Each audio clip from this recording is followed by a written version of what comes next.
नमस्कार, news room post पर आप सभी का स्वागत है। अभी हमने हाल में ही आप सभी को डिब्बा ट्रेडिंग से बचे रहने के बारे में जानकारी दी थी, आगाह किया था। ये बताया था कि ज़्यादा पैसे कमाने के लालच में ना पड़ें, आपके साथ धोखा हो सकता है। आज जो जानकारी हम आपको देने जा रहे हैं वो भी आपके लिए बेहद काम की है। शेयर मार्केट में BSE और NSE पर हज़ारों कंपनियां लिस्टेड हैं जिन पर शेयरों की ट्रेडिंग होती है। और आप अगर शेयर मार्केट से जुड़े हैं, शेयर में ट्रेडिंग करते हैं या लंबे वक्त के लिए निवेश भी करते हैं तो आपको मार्केट से जुड़ी खबरों की जानकारी होना बेहद ज़रूरी है। हुआ क्या है कि सेबी ने 135 संस्थाओं के खिलाफ सख्त कदम उठाया है जो मार्केट में हेरफेर करने में शामिल थी। जी हाँ, वैसे तो शेयर बाजार में हेरफेर करना इतना आसान अब नहीं रहा है। ये जानते हुए भी इन संस्थाओं ने इस तरह की हरकत क्यों की, ये सवाल है। किन कंपनियों के शेयरों में हेरफेर की कोशिश हुई, क्या कुछ हेरफेर किया गया और अब क्या कुछ एक्शन हो रहा है, इन सब के बारे में जानकारी देंगे इस वीडियो में। सेबी ने स्मॉल कैप की 5 कंपनियों के शेयर में हेरफेर करने वाले 135 संस्थानों पर एक्शन लेते हुए उन पर अगले निर्देशों तक शेयर ट्रेडिंग करने से रोक लगा दी है। साथ ही हेरफेर करने से होने वाली जो कमाई हुई वो करीब 126 करोड़ रुपए बताई जा रही है, उसे भी जब्त करने का आदेश दिया है। दरअसल ये सब 5 कंपनियों में निवेश की सलाह देते थे।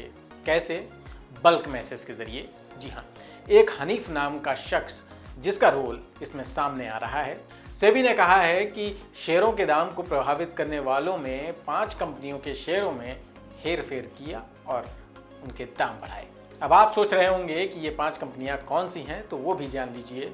सेबी ने जिन 5 कंपनियों के नाम लिए हैं उसमें मौर्य उद्योग लिमिटेड का नाम शामिल है। दूसरी कंपनी 7NR रिटेल लिमिटेड है। तीसरी company Darjeeling ropeway company limited. चौथी कंपनी GBL इंडस्ट्री लिमिटेड और 5वीं कंपनी का नाम है विशाल फैब्रिक्स लिमिटेड।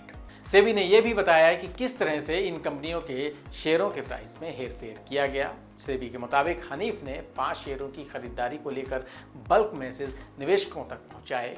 जब शेयरों के दाम बढ़ गए तो ऑफलोडर निवेशकों ने, यानी जो पहले से ही पोजीशन लिए बैठे थे, उन्होंने शेयरों को ऊंचे दाम पर बेच दिया और ऐसा करके इन लोगों ने पैसा कमाया। हैरानी वाली बात यह भी है कि इस हेराफेरी में कुछ प्रमोटर भी शामिल हैं। सेबी के मुताबिक विशाल फैब्रिक्स में प्रमोटर परिवार ही शेयरों की कीमतों के साथ हेरफेर करने वालों में शामिल है। वहीं दार्जिलिंग रोपवे कंपनी के मैनेजिंग डायरेक्टर हिमांशु शाह की भूमिका भी इस हेराफेरी में संदिग्ध है।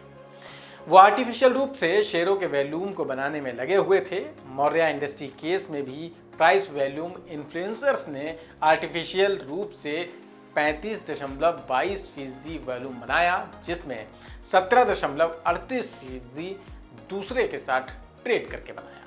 निवेशकों के पास जो बल्क में मैसेज आते थे उनका हेडर क्या होता था वो समझना भी आप सबके लिए बेहद जरूरी है। जो मैसेज आते थे वो इस प्रकार से जाते थे: BZM गेन्स और BHM गेन्स। मसलन ऐसे नाम रखे गए जो बड़ी ब्रोकरेज फर्म से थोड़ा मिलते जुलते भी थे। जब ये देखा गया कि निवेशकों का पैसा आने लगा है तो उसका फायदा इन धोखेबाजों ने उठाया, लेकिन हेराफेरी आखिरकार पकड़ी गई। अब आगे क्या होगा? सेबी ने अपने अंतरिम आदेश में कहा है कि इन संस्थाओं को 21 दिनों के अंदर अपना जवाब दाखिल करना है।